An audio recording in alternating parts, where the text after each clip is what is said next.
तो इस कहानी की शुरुआत होती है बाबर से। अब देखिए, बाबर कोई मामूली शख्स नहीं था। तैमूर और चंगेज खान जैसे महान विजेताओं का खून था उसकी रगों में। लेकिन किस्मत देखिए, वो मध्य एशिया में अपना पुश्तैनी राजपाट सब खो चुका था, पर उसकी हिम्मत नहीं टूटी थी। अब उसकी नजरें थीं हिंदुस्तान की दौलत और जमीन पर। और हाँ, वो सिर्फ लूटपाट करने वाला कोई हमलावर नहीं बनना चाहता था। उसका इरादा था एक ऐसा साम्राज्य बनाने का जो यहीं टिके। और ये कोई तुक्का नहीं था, कोई किस्मत का खेल नहीं। बाबर ने बाकायदा पूरी प्लानिंग की थी। वो अपने साथ उस दौर की सबसे एडवांस मिलिट्री टेक्नोलॉजी लेकर आया था, यानी तोपें। और बस इसी पक्के इरादे और इन बेहतर हथियारों के दम पर उसने भारत पर एक नहीं, दो नहीं, पूरे 5 बार हमला किया। और हर हमले के साथ वो अपनी जमीन और अपनी पकड़ दोनों को मजबूत करता चला गया। और बाबर ने कमाल की तेजी से उत्तर भारत का पूरा पॉलिटिकल नक्शा ही बदल डाला। सोचिए, 1526 में पानीपत के मैदान में उसकी छोटी सी सेना ने अपनी नई नई तोपों के दम पर दिल्ली के सुल्तान इब्राहिम लोदी की बहुत बड़ी फौज को रौंद डाला। फिर ठीक 1 साल बाद खानवा में उसने उस वक्त के सबसे ताकतवर राजपूत गठजोड़ को हराया। ये सिर्फ लड़ाइयां नहीं थीं, ये वो जीतें थीं जिन्होंने हिंदुस्तान में मुगल सल्तनत की बुनियाद डाल दी। तो बाबर ने एक साम्राज्य की नींव तो रख दी, लेकिन इस नई इमारत को खड़ा करना, उसे तूफानों से बचाना, ये सारी भारी भरकम जिम्मेदारी आ गई उसके बेटे हुमायूं के कंधों पर। और सच कहें तो ये एक ऐसी चुनौती थी जिसके लिए वो शायद पूरी तरह से तैयार था ही नहीं।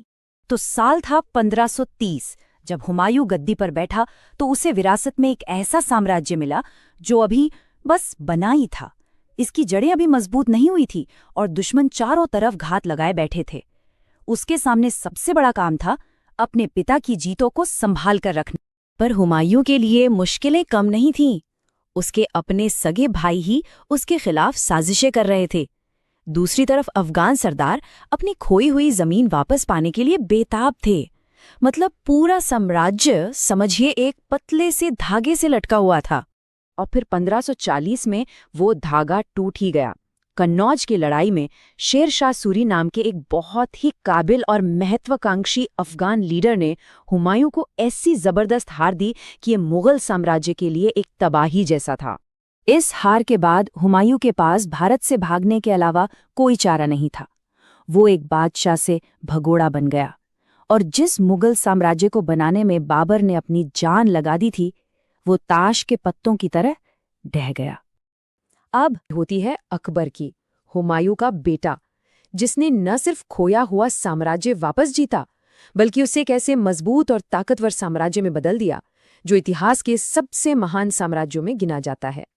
सिर्फ 14 साल की उम्र में सोच सकते हैं, 1556 में अकबर ने पानीपत की दूसरी लड़ाई जीती और दिल्ली के तख्त पर दोबारा कब्जा कर लिया। ये मुगल पावर की एक शानदार वापसी थी। लेकिन अकबर का असली जीनियस लड़ाई के मैदान में नहीं, बल्कि सरकार चलाने में दिखा। उसने एक बिल्कुल नया सिस्टम शुरू किया, मनसबदारी सिस्टम। अब ये क्या था? इसे आप ऐसे समझिए कि ये एक तरह का यूनिफाइड रैंकिंग सिस्टम था। साम्राज्य के हर मिलिट्री और सिविल ऑफिसर को एक रैंक यानी मनसब दिया जाता था। इस सिस्टम से ये पक्का हो गया कि साम्राज्य का हर ताकतवर आदमी अपनी पोस्ट और अपनी सैलरी के लिए सीधा बादशाह पर डिपेंडेंट हो। और जब ऐसा होगा तो वफादारी तो पक्की होगी ही। अकबर ये बात बहुत अच्छी तरह समझता था कि इतने बड़े और अलग अलग तरह के लोगों वाले साम्राज्य को सिर्फ तलवार के दम पर नहीं चलाया जा सकता। इसलिए उसने टॉलरेंस और सबको साथ लेकर चलने की पॉलिसी अपनाई। उसने ताकतवर राजपूत घरानों से शादी के रिश्ते बनाए। जो गैर मुस्लिमों पर तीर्थयात्रा टैक्स लगता था उसे खत्म कर दिया। और तो और एक इबादत खाना बनवाया जहां अलग अलग धर्मों के ज्ञानी लोग एक साथ बैठकर धार्मिक मामलों पर बहस कर सकते थे। तो इन एडमिनिस्ट्रेटिव और सोशल सुधारों ने एक बहुत ही मजबूत बेस तैयार कर दिया। और इसी मजबूत बुनियाद पर खड़े होकर अकबर ने दशकों तक मिलिट्री कैंपेन्स चलाए और साम्राज्य को इतना फैलाया कि लगभग पूरा सबकॉन्टिनेंट उसके शासन के नीचे आ गया। और नतीजा वो ये रहा, 1605 में जब अकबर का शासनकाल खत्म हुआ, तब मुगल साम्राज्य कुछ ऐसा दिखता था। वो शुरू वाला नक्शा याद है जिसमें भारत छोटे छोटे टुकड़ों में बटा हुआ था? अकबर ने उसी बिखरे हुए नक्शे को एक बहुत बड़े, एक अकबर ने अपने पीछे एक इतनी मजबूत और खुशहाल विरासत छोड़ी कि अब बागडोर आई उसके बेटे जहांगीर के हाथों में, और जहांगीर को अपने पिता की तरह जीरो से शुरू नहीं करना था। जहांगीर को तो विरासत में एक ऐसा साम्राज्य मिला जो अपने गोल्डन पीरियड में था।